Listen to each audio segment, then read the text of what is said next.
नमस्कार दोस्तों। आज चैत्र नवरात्रि का 7वां दिन है। नवरात्रि के 7वें दिन माँ काल रात्रि की पूजा का विधान है। आज हम माता के 7वें स्वरूप माँ काल रात्रि की कथा सुनेंगे। देवी काल रात्रि माँ दुर्गा की 7वीं शक्ति हैं।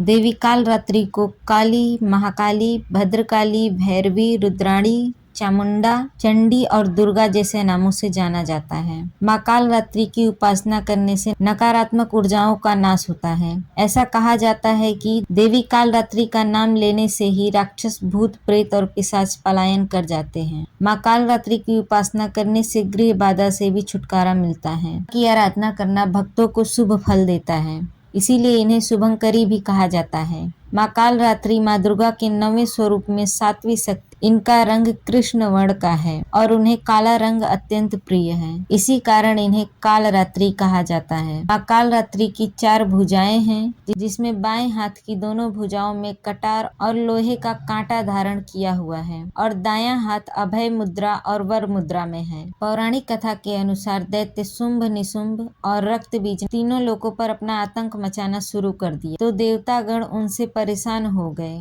और भगवान शंकर के पास मदद के लिए पहुंचे। रक्त बीज के पास वरदान था कि जैसे ही उसके रक्त की कोई भी बूंद नीचे गिरती है, वैसे ही और रक्त बीज उत्पन्न हो जाते हैं। भगवान शंकर ने देवी पार्वती से राक्षसों का वध करने को कहा और अपने भक्तों की रक्षा करने को कहा। भगवान शंकर का आदेश पाकर देवी पार्वती जी ने दुर्गा का रूप धारण कर लिया और शुंभ निशुंभ का वध कर दिया। लेकिन जैसे ही माँ दुर्गा ने रक्त बीज को मारा, उसके शरीर से निकले रक्त की बूंदों से लाखों रक्त बीज उत्पन्न हो गए। तब माँ दुर्गा ने माँ काल रात्रि का रूप ले लिया और माँ काल रात्रि ने इसके बाद रक्त बीज का वध कर दिया और उसके शरीर से निकलने वाले रक्त को अपने मुख में भर लिया। माँ काल रात्रि की पूजा रात्रि में करने का विधान है। तांत्रिक अपने मंत्र साधना के लिए इस दिन का पूरे वर्ष इंतजार करते हैं। मान्यता है कि इस दिन मंत्र सिद्ध होते हैं। तो यह थी माँ काल रात्रि की कथा। आपको यह कथा कैसी लगी कमेंट में जरूर बताएं और साथ ही हमारे चैनल को सब्सक्राइब करना ना भूलें।